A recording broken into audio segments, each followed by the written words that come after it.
வணக்கம். இந்த இடத்தில் நாம் வரலாற்று சிறப்புமிக்க முல்லைத்தீவு சமரின் போது கடற்புலிகளால் கடற்படையின் ரணவீர பீரங்கி கப்பல் எப்படி மூழ்கடிக்கப்பட்டது என்பதை தான் பார்க்க போகிறோம். ஓயாத அலைகள் ஒன்று என்று பெயர் சூட்டப்பட்ட இந்த சமரின் பின்னணியும் ரணவீர பீரங்கி கப்பல் மீதான வெற்றி எப்படி முல்லை சமரில் புலிகளின் வெற்றியை உறுதி செய்தது உட்பட பல விஷயங்களை இந்த வீடியோவில் பார்க்க போகிறோம். ஸோ இந்த வீடியோ ஸ்கிப் பண்ணாமல் கட்சி பாருங்கள். இந்த வீடியோ பிடிச்ச லைக் பண்ணுங்கள். சேனலை நீங்கள் சப்ஸ்கிரைப் பண்ணலாம், சப்ஸ்கிரைப் பண்ணிடுங்க. பின்னணி: 1995ஆம் ஆண்டு யாழ்குடாவை இழந்த புலிகள் வன்னிக்கு நகர்ந்த போது தங்களின் பலத்தை உலகிற்கு மீண்டும் நிரூபிக்கவும் வன்னியை மையமாக கொண்டு இனி போராட்டத்தை முன்னெடுத்து செல்ல கிழக்கில் மிக நீண்ட கடற்கரை கொண்ட முல்லைத்தீவு மாவட்டத்தை தங்கள் கட்டுப்பாட்டிற்குள் கொண்டு வர வேண்டிய கட்டாயம் அவர்களுக்கு உருவானது. இந்த நிலையில்தான் முல்லைத்தீவு முகாமுக்கு குறிவைக்கப்பட்டது.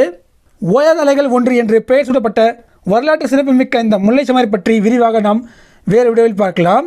1996ஆம் ஆண்டு ஜூலை மாதம் 14ஆம் தேதி நள்ளிரவு, அதாவது 18ஆம் தேதி 1:30 மணிக்கு இந்த சமர் ஆரம்பித்த பின் முல்லைத்தீவு முகாமை பாதுகாக்க முப்படைகளும் இணைந்து சில மணி நேரத்திற்குள் ஆபரேஷன் திரிவிட பஹாரா என்னும் ரெஸ்கியூ ஆபரேஷனை ஆரம்பித்தனர். கடற்சமர்: இந்த சமர் நடந்தபோது முல்லைத்தீவு முகாமின் பிரதான பலமே கடல் ஊடான இதன் நேரடி தொடர்புதான். எனவே சமர் தொடங்கிய சிறிது நேரத்திற்குள்ளே கடல் ஊடாக உதவிப்படைகள் தரையிறங்க முயற்சி செய்வார்கள் என்பதால் இந்த வரலாற்று சமரின் வெற்றி கடற்சண்டையில் கடற்புலிகளின் வெற்றியில் தங்கியிருந்தது. 1993ஆம் ஆண்டு தவளை பாய்ச்சல் என்னும் பூநகரி சமரின் போது இந்த வீடியோக்கான லிங்க் டிஸ்கிரிப்ஷனில் இருக்குது.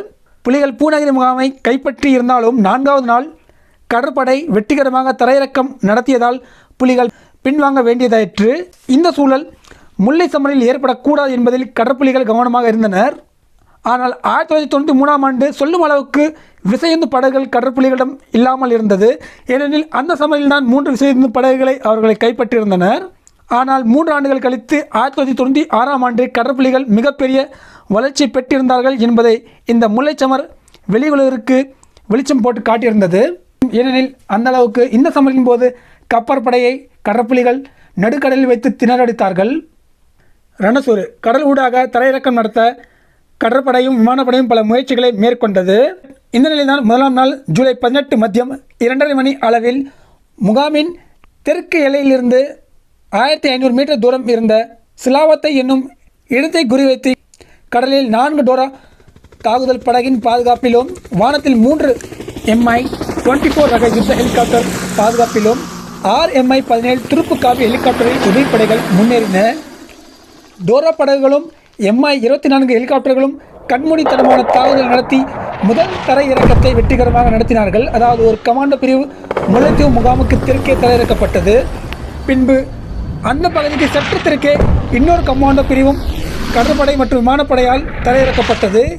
இனி கடற்படையை எந்த தரையிறக்கத்தையும் நடத்த விடக்கூடாது என்று கடற்புலிகள் உக்கிரமாக சண்டை செய்ய ஆரம்பித்தார்கள். இந்த நிலையில்தான் சமர் தொடங்கி 2வது நாள், அதாவது ஜூலை 19 அன்று சக்தி என்னும் திருப்புக்காவி கப்பல் யாழ்குடாவிலிருந்து வந்திருந்த உதவிப்படைகளை ஏற்றிக்கொண்டு முல்லைத்தீவு முகாமை நோக்கி நகர்கிறது. அவ்வாறு போர்க்களத்திற்குள் நுழையும் இந்த திருப்புக்காவி கப்பலுக்கு ரணசுரு என்னும் பீரங்கி கப்பலும் 6 டோரா தாக்குதல் படகுகளும் பாதுகாப்பு வழங்கி வந்தன. இந்த நிலையில்தான் முல்லைத்தீவு கரையிலிருந்து 2 கடல் மைல் தூரத்தில் வைத்து மாலை 4:30 மணி அளவில் இந்த உதவிப்படைக்கு பாதுகாப்பு வழங்கி அழைத்து வந்து கொண்டிருந்த ரணசூர் பீரங்கி கப்பலை கடற்புலிகளின் 6 தாக்குதல் படகுகள் சுற்றி வளைத்தனர். கடும் கடல் சண்டை தொடங்கியது. அப்பொழுது முதலில் சென்ற கடற் கமாண்டோ படகு கப்பலை மோதுவதற்கு 5 மீட்டர் தூரமே இருந்த நிலையில் ரணசூர் கப்பலில் இருந்த கடற்படையினரின் தாக்குதலில் சிக்கி வெடித்து சிதறுகிறது. சிறிது நேரத்திற்கு பின் 2வது கடற் கமாண்டோ படகு ரணசூர் கப்பலின் இயந்திர பகுதியை குறிவைத்து வெற்றிகரமாக தாக்கி வெடிக்கிறது. இதனால் அந்த கப்பலின் ப்ரொப்பலர் சேதமடைந்து இந்த கப்பல் நிலை குலைந்திருந்த நேரத்தில் இன்னொரு பக்கமாக சென்ற 3வது கடற் கமாண்டோ படகு கப்பல் மீது மோதுகிறது. ஆனால் தொழில்நுட்பம் கோளாறு காரணமாக அது வெடிக்கவில்லை. அந்த படகை பின்னகர்த்திய அந்த கடற் கமாண்டோக்கள் பின்பு மீண்டும் அதனை கப்பல் மீது மோதி வெடிக்க முயற்சி செய்தார்கள். ஆனால் அது மீண்டும் வெடிக்கவில்லை. படகிற்குள் கடல் நீர் புகுந்ததாலும் அதிலிருந்த பெண் கமாண்டோ போராளி காயமடைந்ததாலும் அந்த கமாண்டோ படகு திரும்பி வந்து விடுகிறது. இப்பொழுது 4வது கடற் கமாண்டோ படகு வெற்றிகரமாக ரணவீரவை முன்பக்கமாக தாக்கி வெடிக்க அந்த ரணவீர கப்பல் மூழ்க தொடங்கியது. நெருங்கி சென்ற கடற்புலிகள் கடலில் வீழ்ந்த கடற்படை வீரர்களை தாக்க ஆரம்பித்தனர். இந்த தாக்குதலில் ரணவீர கப்பலின் கட்டளை தளபதி உட்பட 40 கடற்படையினர் கொல்லப்பட்டதாக கூறப்படுகிறது. ரணவீர பீரங்கி கப்பலுக்கு எதிரான இந்த சமர் வெற்றி புலிகளின் முல்லைச்சமர் வெற்றிக்கு வித்திட்டது என்றே கூறலாம். ஏனெனில் இருதரப்புக்கும் மிகவும் நெருக்கடியான போர் சூழலில்தான் இந்த ரணவீர பீரங்கி கப்பல் மூழ்கடிக்கப்பட்டது. ஒரு பாரிய பீரங்கி கப்பல் மூழ்கடிக்கப்பட்டது கடற்படையினரின் மனோபலத்தை பெரிதும் பாதித்திருந்தது.